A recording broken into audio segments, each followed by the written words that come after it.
Prezados irmãos e prezadas irmãs, estamos diante de mais um estudo da Escola Bíblica Dominical da Igreja Evangélica Congregacional do Largo do Tanque. E hoje nós vamos dar continuidade ao nosso estudo da Escola Bíblica na lição 14, que tem como título Organizando as Igrejas em Creta. Então, antes de nós darmos início ao nosso estudo, vamos dirigir a Deus em oração pedindo a sua bênção para estes momentos. Senhor Deus e Pai, muito obrigado por esse dia, obrigado pela Tua graça, Tua misericórdia, o Teu amor e o Teu perdão. Obrigado porque o Senhor tem cuidado de nós, tem nos protegido, nos guardado e livrado de todo o mal. Senhor Deus, agora nós pedimos cada vida que vai assistir através das redes sociais essa Escola Bíblica Dominical online.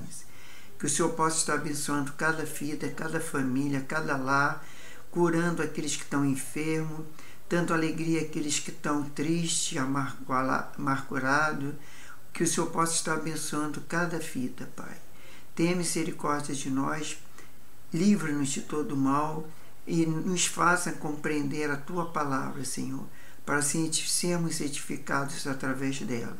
Seja conosco, nos abençoa, é que nós pedimos e agradecemos, Pai, em nome do Senhor Jesus. Amém. Então, vamos dar início ao nosso estudo e temos como o título, que eu já falei, Organizando as Igrejas em Creta. E temos o texto básico, que é Tito, o livro Tito, o apóstolo Paulo a Tito, no capítulo 1, do versículo 5 ao 16. Então, vamos lá. Capítulo 1, versículo 5. Por esta causa te deixei em Creta, para que pudesse em boa ordem, e que ainda resta ir de cidade em cidade, estabelecidos presbíteros, como já te mandei. Aquele que foi irrepreensível marido de uma só mulher, e que tenha filhos fiéis, e que não possam ser acusados de dissolução, nem então de desobediência. É necessário que o bispo seja irrepreensível, como despendeiro de Deus, não soberbo, nem irascível, nem dado ao vinho, nem espancador, nem cobiçoso, de torpe ganância. Deve ser hospitaleiro, amigo do bem, sóbrio, justo, piedoso, temperante. Deve reter firme e fiel a palavra, que conforme é a doutrina, para que seja poderoso tanto para admoestar na sã doutrina, como para convencer os contradizentes. Pois há muitos insubordinados, faladores, vãos, enganadores, especialmente os da circuncisão. É preciso tapar-lhe a boca, porque transtornam as casas inteiras, ensinando que não convém por torpe ganância. Um dentre eles, seu próprio profeta, disse: os cretenses são sempre mentirosos, bestas ruins, ventres preguiçosos.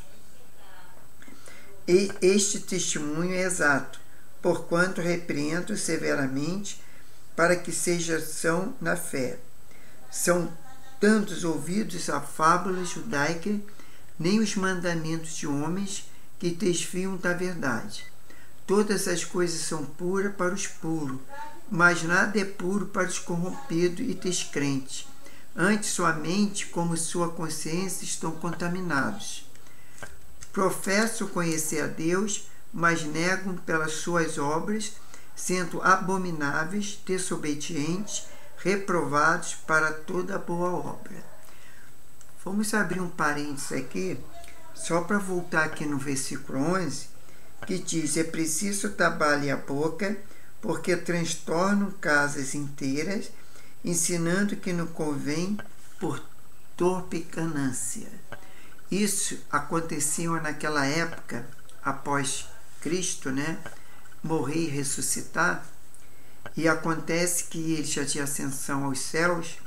Então o apóstolo Paulo, um apóstolo, ele escreve essa carta a Tito e fala uma coisa naquele tempo, E hoje se aplica a mesma coisa, porque tantos aí usam falsas doutrinas por pura ganância, que nessa questão eles falam ensinando, né, o que não convém, muitas coisas que não convém, que não estão às vezes nem na palavra de Deus, mas eles ensinam por pura ganância, por lucros, por avareza, entendeu?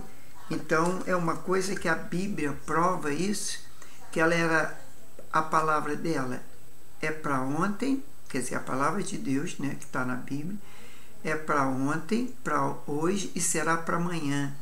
Quer dizer, o passado, presente e futuro. Essa palavra era para todos os tempos. Bom, temos o versículo-chave, que é Tito 1,5. Vamos voltar lá no versículo 5, que diz: por esta causa te deixei em Creta, para que pudesse em boa ordem, e que ainda resta de cidade em cidade estabelecesse presbítero, como já te mandei. Certo? Bom, falamos agora do versículo-chave, né? Foi por esta causa que deixei você em Creta, que nós já falamos, para que pudesse em ordem as coisas restantes, bem como de cada cidade continuasse presbítero, conforme prescrevia a você. Qual o alvo da lição? O alvo da lição é estudar esta lição. Você vai perceber como a palavra do Senhor é suficiente para organizar, consolidar os valores de Jesus na igreja. E esses valores vivenciados, primeiramente pelos seus líderes, vão gerar o corpo saudável e forte.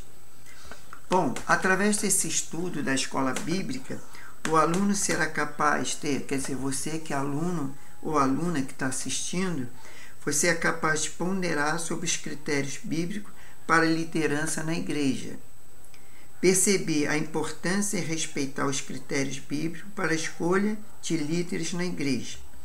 E submeter-se, em ocasião oportuna, aos candidatos à liderança, aos critérios bíblicos, antes de elegê-lo.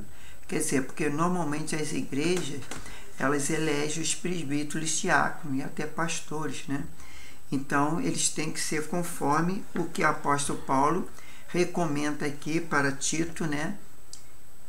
Na questão de o homem ser segundo o coração de Deus, ser um homem temente a Deus e ter esses atributos, esses caráteres, que é o caráter de Deus.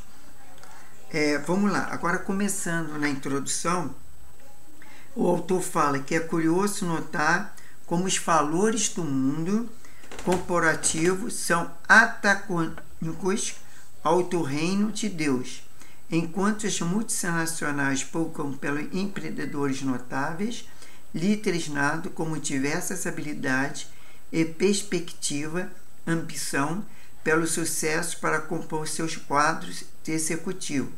O Senhor busca por homens íntegros, irrepreensíveis. Aprende-se claramente que, para o Senhor, caráter vem bem antes de qualquer habilidade. É a razão, como disse John Stott, e que, antes de ser ministro da palavra ou da igreja, os líderes são ministros do servo de Cristo. Entendeu? Então, nesta lição, notamos que o executivo do Senhor, que em breve assumiriam cargos empossados por Tito, deveria ser homens que contemplassem todos os requisitos já existentes e publicados por Paulo. Observamos que muita atenção a estes momentos valiosos de vida da igreja e aprendemos não como devem ser apenas os pastores, e sim todos aqueles que consideram servo do Senhor. Na verdade, o que ele está falando aqui, o autor, que para ser esse homem irrepreensível, de bom caráter, não cabe apenas os pastores, presbíteros, diáconos, mas todos os servos do Senhor têm que ter esse caráter, ser irrepreensíveis. Aqui Tito recebe de Paulo duas responsabilidades. Primeiro, organizar algumas coisas ainda necessárias e constituir presbítero na igreja na região. Para isso já existiam direções definidas, melhor dizendo, conforme prescrevia a você, que ensinou ensino valioso. Possuímos a palavra do Senhor, que organiza as coisas e define quem continuará no processo de suprir o que ainda falta, a fé que vocês têm. E presidirá bem a igreja de Jesus conforme Ele quer. Quem está lá em 1 Timóteo 5,17 e 1 Pedro 5, versículo 2. Então, aqui temos uma orientação didática que o autor coloca na revista, que divida a classe em pequenos grupos, previamente prepara as cópias no quadro a seguir para integrar o grupo. Coisas que a gente não pode fazer porque essa aula é online. Mas se alguém aspira à liderança, se ele for arrogante, ele está desclassificado. Agora, se ele for bom marido e bom pai, ele está aprovado. Se ele for irracível, ele está desclassificado. Mas se for aprovado, ele é hospitaleiro. Ou melhor, se ele for hospitaleiro, ele estará aprovado. E se ele for dado ao vinho, ele está desclassificado. Mas se ele for amigo do bem, ele está aprovado. Se ele for violento, ele está desclassificado. Mas se ele for sensato, ele está aprovado. Se ele for ganancioso, ele vai ficar desclassificado. Mas se ele for justo, consagrado, domina a si mesmo, apegando à verdade e capaz de ensinar, encorajar, refutar os falsos ensinos, ele está aprovado. Então, vamos na primeira característica dos líderes da igreja. Número 1, irrepreensível no casamento e na vida familiar. Os líderes da igreja são homens que causam o primeiro impacto na própria casa. Antes de tudo, pais e maridos se exemplares. Percebe que antes de dirigir a igreja, o Senhor requer que os líderes saibam das direções do coração dos seus filhos, antes de pregar em púlpito. Encantando multidões, tem que aprender a enxergar sua mulher como única e ser fiel até a morte. Para a sua igreja, Cristo busca homens que exercem o mais nobre dos governos e do próprio lar. Número 2, irrepreensíveis no caráter. Os presbíteros não podem ser pessoas que possuem certas características. Paulo dá 2 listinhas a Tito, por elas serão identificados aquele que o Senhor ergue para liderar a sua igreja. A primeira lista contém pontos negativos. Então vamos classificar. Primeiro, letra A, desclassificados. Veja a referência bíblica que denuncia e desclassificação de tais pessoas para o ministério. Então vamos lá. Quem vai ser desclassificado? O arrogante. Quem é arrogante? O que se considera superior aos outros. É um líder que acredita ser lá por qual razão que todos são menores que ele. Só consegue enxergar o outro de cima para baixo. Está desclassificado por Paulo em Filipenses 2,3, onde diz, entre aspas, não façam nada por interesse pessoal ou vaidade, mas por humildade, cada um considerando os outros superiores a si mesmo. Fecha aspas. Irracível. O que é ser irracível? Faz da ira uma resposta recorrente. É qualquer contrariedade que venha a passar. É uma pessoa desequilibrada, que frequentemente usa um vocabulário destruidor e que suas reações são sempre um perigo iminente. Desclassificado por Timóteo, 2 Timóteo 2,24, entre aspas, o servo do Senhor não deve andar mentindo em brigas, mas deve ser pranto para com todos. Fecha aspas. Dado ao vinho. Possui o hábito de entregar-se à bebida alcoólica. Abacuque em 2,5 diz que o vinho é enganoso. É assim ser escravo dele, conforme Tito 2,3, será uma flagrante contradição na vida daqueles que Cristo libertou. A sobriedade exige da igreja não pode faltar no líder, conforme 1 Pedro 1, versículo 13. Desclassificado pela ordem que não devemos nos encher de vinho, mas do Espírito Santo, conforme Efésios 5,18. Violento. Suas armas não são espirituais e seus combates não desenrolam nas regiões celestiais. O homem que marca com sangue a sua terra não possui a menor possibilidade de assumir um rebanho, pois se torna presa fácil e não é cuidador. O presbítero irremediavelmente, entre aspas, leva o desaforo para casa. Quer dizer, tem que levar o desaforo para casa. Fecha aspas. Desclassificado pelo fato que Deus tem ouvido a oração do salmista, conforme Salmos 140, versículo 1 e 4. Cobiçoso na torpe ganância. Alguém que aprendeu que tudo e todos existem para fazê-lo subir de chatinho. Esse não é pastor, mas um negociante de ovelha.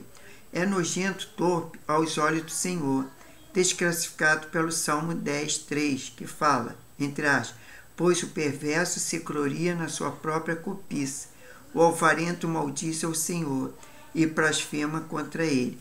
Fecha aspas. Bom, agora a letra B. Aprovados. Percebe que as virtudes esperadas na vida dos presbíteros são os opostos diretos às negativas descritas, por isso fez a expressão. Pelo contrário, algo que Paulo gosta de usar nas suas listinhas, como em Timóteo 6, versículo 11. Vamos lá. Irrepreensíveis na conduta. Letra A. No contato com as pessoas. Ser hospitaleiro. A palavra do grego quer dizer amigo de estrangeiro. No tempo de Paulo havia muito movimento de crentes por causa da perseguição. Era essencial que tais pessoas encontrassem uma porta aberta na comunidade cristã. Ser amigo do bem. A segunda palavra quer dizer amigo de coisas boas ou amigo de boas pessoas. O líder na igreja deve demonstrar devoção e tudo aquilo que é melhor. Letra B. Na própria vida. Ser sóbrio, segundo Kelly, em contraste com os traços desordeiros condenados no versículo 7. Ser justo e piedoso. Segundo Kelly, isto é exemplar nos relacionamentos tanto com o seu próximo como com Deus. Fecha aspas. Ter domínio de si, que faz parte do fruto do Espírito, que está lá em Gálatas 5, 23.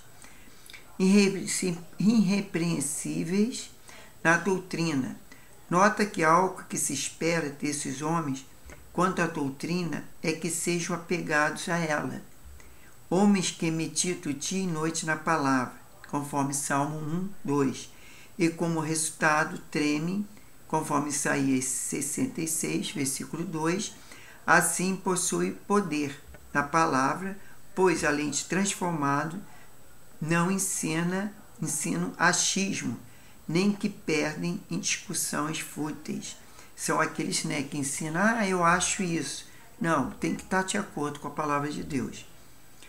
Bom, primeira carta pastorais para hoje, que o autor da lição deixa, é o meu comportamento na igreja. A minha vida no lar tem sido irrepreensível? Quer dizer, isso fica para cada um de nós responder para Deus. Agora, número 2, em algarismo romano. Como lidar com os falsos mestres e as falsas doutrinas? Está lá em 1 Tito 1, 10 a 16. Tito precisava ficar de olhos bem abertos para um grupo perigoso na vida da igreja. Paulo destaca algumas marcas daqueles que parecem, mas não são. Trata de pessoas más que certamente causaria grande dano às novas igrejas em Creta. Número 1. Sua identidade. A rebeldia é a marca flagrante nos falsos mestres. Pessoas que não se submetem ao Evangelho de Cristo. O Deus delas é o próprio ventre, conforme Romanos 16, versículo 18. É o baluarte, é uma religião. Nesse caso, os judeus da circuncisão, Tito precisava agir, pois a prisão do legalismo religioso promove uma distância abismal da graça. Número 2. Sua influência. Como podemos emudecer pessoas que não param de falar? É difícil, né? Penso que o anunciado ou genuíno Evangelho de Cristo, o campo duro é difícil para qualquer enganador, e é aquele que foi preparado pela verdade, que dificilmente será uma terra boa para as sementes do mal. Para isto, precisa-se entrar nas casas, relacionamento, e libertar as pessoas pelo anúncio de boas novas de Cristo, conforme João 8,32, que fala, né? Aquele que conhecerei a verdade vos libertará. Hoje que falemos a verdade, assim mudecemos os enganadores. Número 3. Seu caráter. Tito e os presbíteros deviam repreender os crentes da igreja de Creta, que, por sua causa, tais falhas no caráter dos cretenses, forneciam um solo fértil para a disseminação do erro, especialmente aquele que promovia a ciudade, especulação, bastava repreendê-lo pela verdade do Senhor. Mentira, ferocidade e preguiça são denúncias já confirmadas. A saúde de nossa fé depende também da forma que reagimos frente aos mentirosos, pois são sedutores, objetivam neutralizar o cristão na sua caminhada e mudar o seu foco. São estes mesmos que Davi advertiu no seu filho Salomão, conforme Provérbios 4, versículo 14 ao 16. Número 4. Seus erros.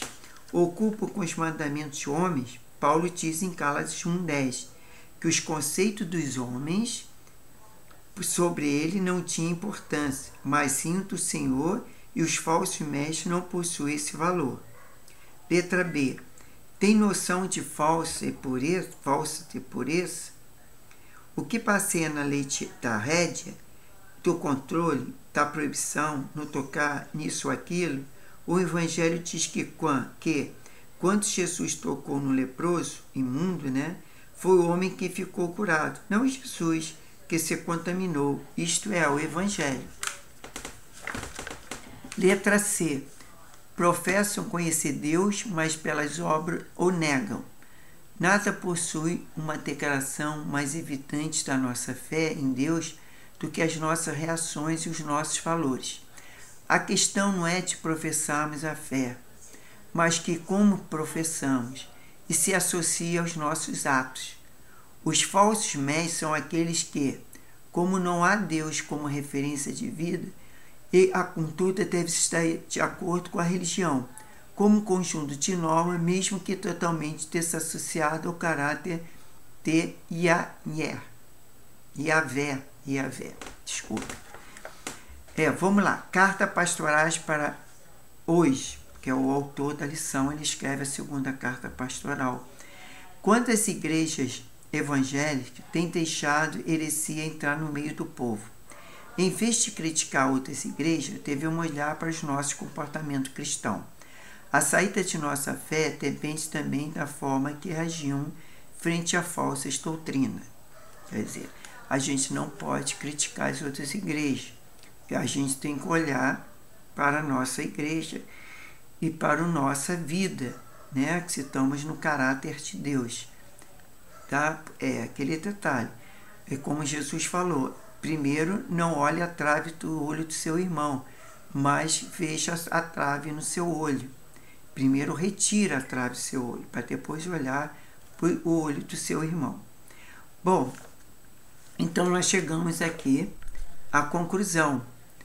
Paulo resiste à palavra reprovado, conforme Tito 1,16, o que coisa dura de ler. Há aqueles que são reprovados e outros que assumirão o presbítero. Obra esta que Paulo chama de excelente, né? Conforme 1 Timóteo 3,11.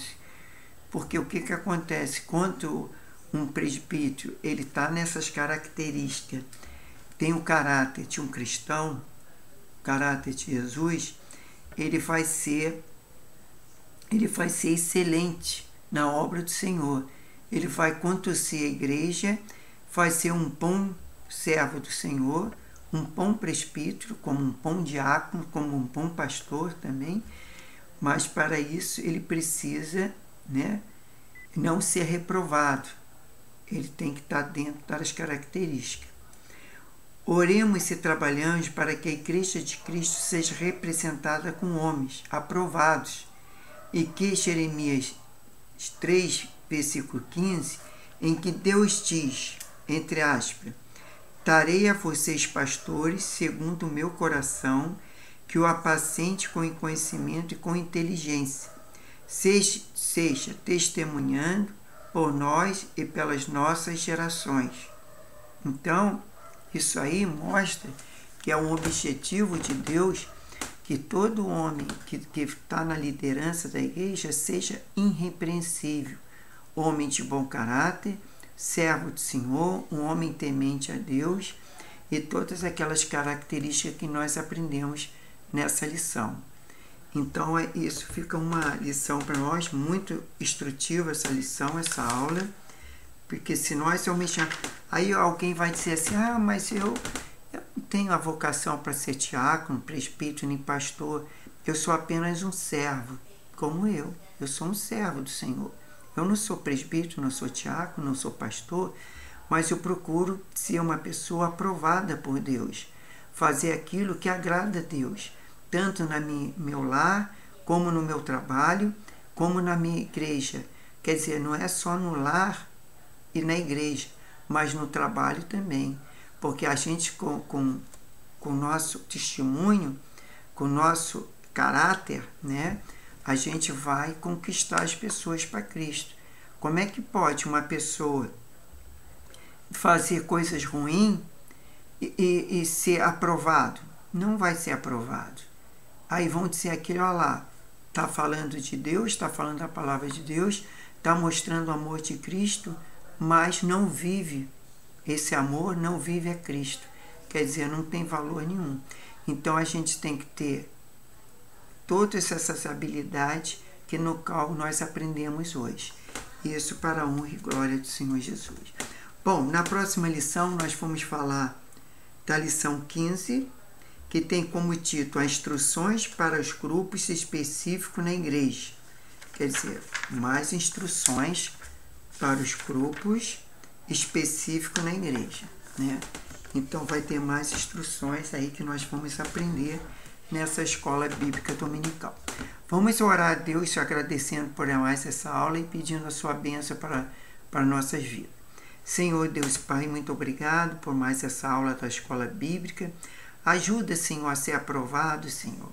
Ajuda a ter essas características que todos nós estudamos aqui nessa lição, nesse dia, que possamos ser abençoados por Ti, Senhor. Sermos homens e mulheres segundo o Teu coração, temente ao Senhor, que o Senhor possa estar nos abençoando, nos guardando e livrando de todo o mal. E toda força maligna, toda seta diabólica caia por terra, Pai. Perdoe nossas faltas, nossos pecados, tudo aquilo que fazemos que nos reprova para nós sermos um líder na igreja, mas que o Senhor possa abençoar nossas vidas para que possamos ter essas características, Pai. Que o seu Espírito Santo nos ajude, Pai, que nos fortalece na fé, na esperança e no amor. E seja abençoada cada um de nós nesse dia. Abençoe também nossos lares, nossos familiares. Abençoe nossa semana, que seja uma semana frutífera, uma semana abençoada, tanto no nosso trabalho secular, no trabalho da igreja. Seja conosco, Pai, e livra-nos de todo o mal. Isso é o que te peço e te agradeço, em nome do Senhor Jesus. Amém.